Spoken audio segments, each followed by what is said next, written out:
As a courtesy, please silence your cell phones. And note, recording this press conference on your phone or camera is not allowed, nor is flash photography.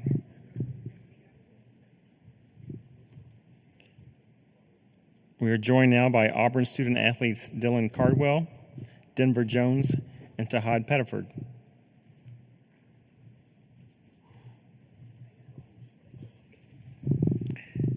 At this time, we'll take your questions. If you'll please raise your hand, we'll bring a microphone to you. Please direct your question to a specific student athlete. Here in the front, on the left.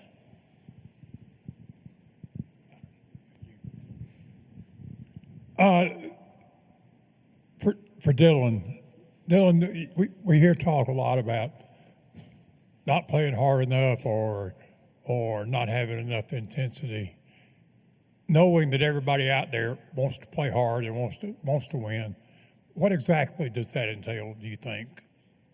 You know, first of all, glory to God. I'm thankful to be on the stage right now. It's just a dream come true being here at March Madness. But for me, what it looks like is really just having a sense of urgency and not wanting our season to end. You know, diving on the floor for loose balls, boxing out for rebounds, just being in a stance. It's the little things, the things you can control. We can't control whether the ball goes in the basket, but we can control our effort and our energy. So just making sure our effort and our energy is just up to par and that we're ready to play each and every game. We don't want our season to end tomorrow. We don't want our season to end next week. You know, I'm interested in playing on April 7th. Was that just not there last night? Yeah, I was not there. It was pitiful. It wasn't there at all. And, you know, we had a team meeting last night. We had a team meeting this morning, and so we'll be ready for tomorrow. Could I get the same question for Denver? Denver, same question. Pretty much what Dylan said. Yesterday was pretty bad as far as just our effort and energy. I feel like that was the main message at halftime. We came out second half, you know what I'm saying, we picked it up a little bit, and that was the main reason why we was able to separate. But we just got to be better, just like Dylan said, and we just know that's not going to be tolerated, you know what I'm saying, in the future of this tournament if we want to have success. We had a question on the back row on the left. Justin Ferguson, Auburn Observer. Denver, what stands out to you about Creighton's guards and just the variety of guys they've got there defending them? They had a guy have 29, had another guy hit a ton of threes yesterday. Just kind of what stands out about them and the challenge of guarding them? Honestly, I just feel like their movement. Just watching film on them last night and a little bit today, this morning, just watching their movement, just seeing how much they move without the ball. And obviously it's going to be a little bit more of a challenge because we know them for playing basically our full bench 10 in, 10 out, well, 5 in, 5 out. So that's probably going to be the main challenge, is being able to just run with those guys and just playing Auburn defense. On the right, third row. Trevor Denton, Way 31. Dylan, I've heard some frustration from you after the last couple games here. When was the last time you felt like this team really played 40 minutes of what Auburn basketball can be? In this arena, we played Kentucky was, I think, one of our most complete games from start to finish, especially being down a man in Denver and having Tahad step up and having, obviously, Miles Kelly go off for 30, as well as, Chad going off for 20. That was our best game as of late because, we guarded a team. This averages 90, 91, 92 points per game. We held them to 78 or 80. I'm not sure what we held them to, but we played our best defense against one of the best offenses in the whole country. That was the last time I feel I was satisfied with our effort or energy, and we haven't been up there ever since. So, like I said, tomorrow will be a statement. Back row here on the left. Tahad, BP after the game praised your defense and your rebounding, and I know you've played a lot of basketball at this point now as a freshman. How much better and more comfortable do you feel on that end of the floor as maybe compared to the beginning of SEC play? I feel a lot more comfortable, especially getting a lot of reps in practice, and having guys like Denver and Dylan around me just helping me, try to teach me where I can be on the defensive end, showing me spots where I can get better at. So I feel a lot more comfortable now, and I feel like just playing against the teams that we played all year prepared me for moments. Back row on the left. For Dylan, with Louisville not playing, it's going to be Creighton. It changes the crowd dynamic. What's the message to the fans to make the trip? And you really need them as another piece of this. Yeah, it goes back to witnessing Auburn history, with Louisville being out, there's a lot more open seats for Auburn fans. And if you want to see this team make history, especially in March Madness, come on down tomorrow so we can feel off your energy. we're having a historic win tomorrow, hopefully, Lord willing. But people buy those tickets. Fourth row on the right. John Walker, Omaha World Herald. Dylan, I'm sure you've watched a little bit of film last night and this morning. What stands out to you about Ryan Kalkbrenner? Man, he reminds me a lot of Walker Kessler. I think we all were in the same class in 2020 in high school, so I'm familiar with him. But he reminds me a lot of Walker Kessler, obviously being 7'2", and being able to just catch lobs and finish and catch everything high and finish. He's just a great player. And the thing that intrigues me most about him is his ability to drive. You know, at 7'2", it's not something you really see. I love it for him that he's able to drive right down the slot. And it's just interesting. He's an interesting player, interesting dynamic. He's someone that at 7'2", you're not used to seeing the move like that. And so it'll be interesting to play against him, especially with us on offense. He's a great defensive factor. Like I said, there's so many comparisons to Walker Kessler that I see, and I'm excited to be able to play against him. Third row here on the left. Teresa Walker, the Associated Press. For Dylan, you're a big guy. Janai's a big guy. When you've got somebody like Kalkbrenner on the other side, do you kind of look forward to those battles? And how much has maybe the SEC helped? And might it be Janai who's more on him, or has that been figured out yet? Yeah, we don't know whoever's going to be on who, but we do know that no matter who we're playing, whether it be Alabama State or Creighton or Auburn, Montgomery, it doesn't matter who you throw in front of us. We're going to be prepared to play. We're going to be excited to play. 'Cause at this point, it's anybody can get it. But for us, I think the SEC has helped us in our preparation. We haven't seen anybody as tall as him, but we have seen players just as physical. And I feel like the physicality standpoint we're prepared for. But as far as his length and his size, we haven't seen anybody quite like him. That's it. Any more questions? Let's go in the back row on the left.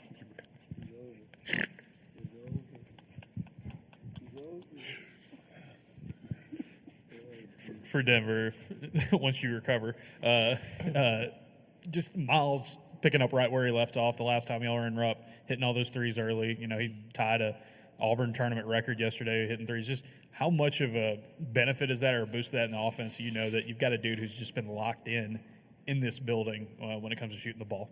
Man, obviously y'all don't hear what we see on the court, but I reached out to Miles because I knew Miles was hot, so I was like, "Yo, Miles, just help me out. Give me a few more assists," because I know when he shoot it, I think it's going in every single time, and just having him out there and then having the defense just really have to respect him.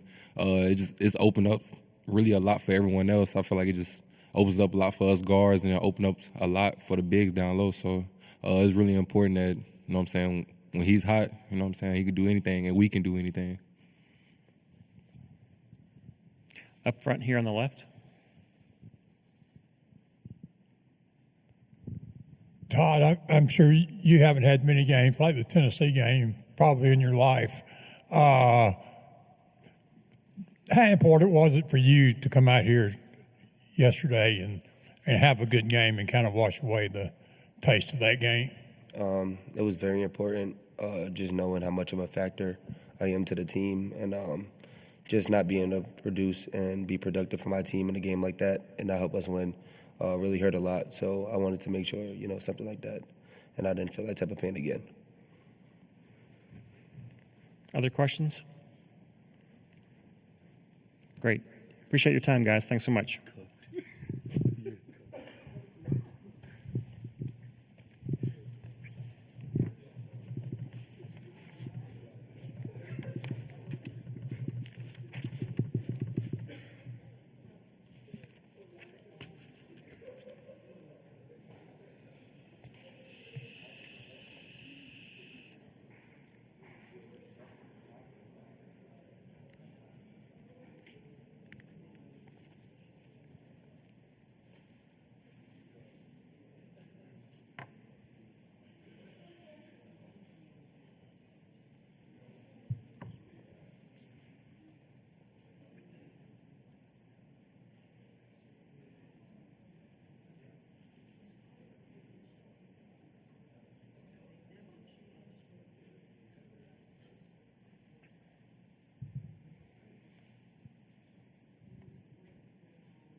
Coach Pearl's on his way.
At this time, we are glad to be joined by Auburn head coach Bruce Pearl. Coach, if you would please start us off with an opening comment, and then we'll take questions from the media. I've known Greg McDermott for a long time, dating back to my days as an assistant for Dr. Tom Davis at the University of Iowa. And I've been a big fan of his and the way he runs his program and how competitive they are, particularly in postseason. The fact that Creighton has been to the Sweet 16 for the last 5 years speaks, volumes about what kind of program they have, what kind of coach they have, and their culture.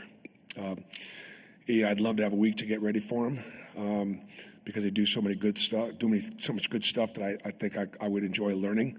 And we'll be excited about trying to guard it and seeing if we can put our defensive system in place against a very unique offense with a 7'2" center and a dynamic point guard and the different pieces around them. To media, please wait until you receive the microphone to ask your question, and also identify yourself and your media outlet each time you ask a question. In the back row on the left, please. Justin Ferguson, the Auburn Observer. Bruce, Creighton fouls fewer times than anybody else in college basketball. What's the challenge going up against a defense like this that isn't going to send you to the line very often and the way they play on that end of the floor? Well, since our guys complain about getting fouled all the time, it's going to be a real tough one for us because they're just not going to foul us. So you just got to make shots. They do a good job with verticality, and they do a good job working to not foul shooters. They don't send a ton of people to the offensive glass because they take such good first shots, so there's not a lot of rebounding fouls. And the big fella, does a great job with verticality, so they're able to challenge shots at the rim with him sort of being down there, and their other players really not have to challenge shots because he challenges so many of them. So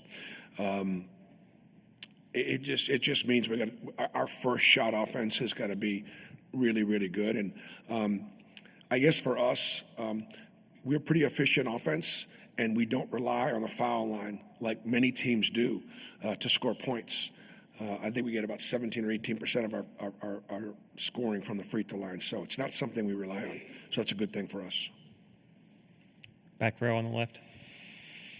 Ryan Hennessy, NBC 13 in Birmingham. Coach, with Louisville getting out yesterday, what does that mean for you? What's the message to the fans? More seats? What do you want them to travel? What are you thinking going into tomorrow?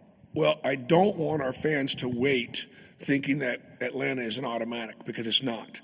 And anybody that follows college basketball understands that this matchup against the number 2 team in the Big East. St. John's won the league, and they're a 2 seed, and Creighton finished second in the league and played them for the championship game, and they're a 9 seed. So that's a pretty big gap between those 2 teams. So obviously Creighton is an outstanding team, and there are tickets available. Plus, there's Auburn baseball is up here in Lexington, so you can get it sort of a 2-for-1 this weekend. Come up and watch our baseball team. Come up and watch our basketball team, and hopefully there's plenty of seats at Rupp Arena. Front row here on the left.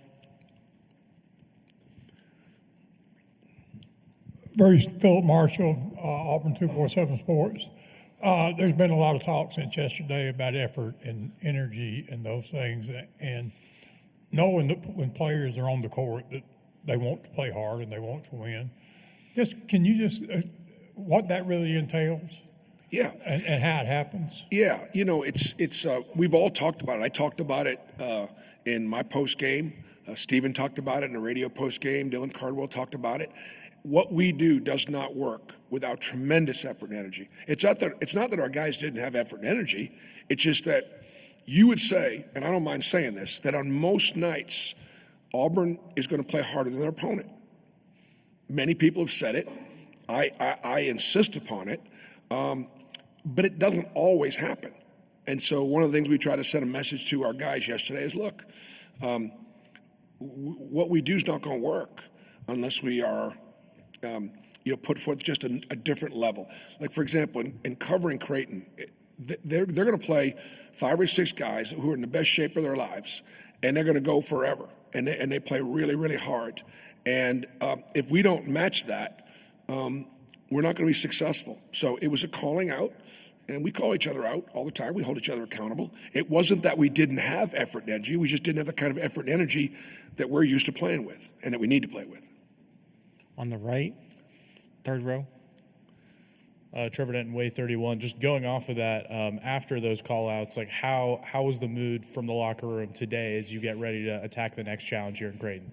Well, I thought it was great, especially when it comes from within. I think it's great when the players can hold each other accountable. Everybody has to make sacrifices for the team.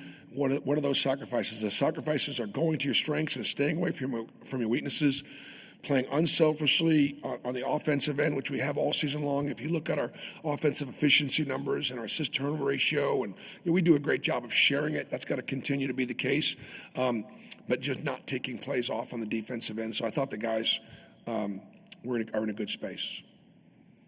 Staying on the right on the fourth row. John Walker, Omaha World Herald. Coach, when you have such a hard-nosed defense and such a complex offense, what's the key to establishing your pace and your game in a matchup like that? Well, Creighton is sneaky good in transition. Like they really are good in transition, and they will run, and they will take advantage of our transition defense. We're a pretty good offensive rebounding team. We'll send 3 guys to the offensive glass a lot. They know that, so they will attack a good offensive rebounding team by making us pay at the other end, and so we'll have to be on fire in transition and not let them have that. I think the key to playing at our rhythm is when our break's not there, we'll be able to run our stuff. Creighton's not going to turn us over. They're not going to turn us over too much. We'll be able to run our stuff. The question is, are we going to execute it? And one of the keys to playing Creighton is you got to make open shots. You just got to make open shots. If you take that thing too far close to the rim, you're going to be met with something that you're not going to be very happy with. Back row here on the left. Bruce, it seemed like the best minutes y'all had yesterday, it was Denver and Tahad together, and I know they've played together throughout the season, but just what's the advantage of having your 2 point guards out there together, especially, maybe tomorrow in a matchup against Creighton where they've got so much experience and length and the way they like to run their defense? Well, I think yesterday, Tahad's speed and quickness was really required because Alabama State was so fast and so quick and so small. And so we had a little jitterbug out there that could, kind of offset some of their speed and quickness. I think the fact that whether you have, let's say you have Miles Kelly and Denver and Todd out there together, you've got three playmakers. Todd can play make, Denver can play make, and so can Chad. And that makes whatever offense, you're running, that much better. So I think right now, you look at our top seven guys have played really, really well. I would like for our guys to be able to come off the bench and continue to help us. Chris Moore and Jaheim Hudson, those guys have been good coming off the bench. They'll need to play well. We don't know about Chris Moore's status right now. We hope that he'll be able to play tomorrow. Obviously, turned his ankle a little bit, and we really won't know until game time whether or not he's going to be able to play. Third row here on the left. Hey, Coach Trey Wallace, Outkick. So you talked about a 2-for-1 weekend for Auburn fans. Do you have a message for Tennessee fans that will also be in the building about rooting on the SEC tomorrow night? Trey, I appreciate that, and I had thought about that a little bit. I think because Tennessee and Auburn are in different regions, and I think because Tennessee and Auburn have played so competitively against one another. Because Coach Barnes and I have got a very close relationship, and because I used to be Tennessee's coach, and it was great to be at Tennessee Vol back in the day, I think the Tennessee fans will cheer for us, and I hope they do. But they're not going to be able to make buckets or rebound the ball from the stands. So if they don't, we're just, we're going to have to win without them. But I think the SEC will be well represented tomorrow. In the back on the left, please. Bruce Miles is 16 of 29 from deep playing in Rupp this season. How much do you think it's this arena, this gym, these rims that he really likes, and just what a weapon that is, having a guy who's that confident right now? Well, from what I understand, Mark Pope is petitioning the NCAA to give him another year of eligibility and come after him in the transfer portal, because that's exactly what I would do if I was Kentucky's coach.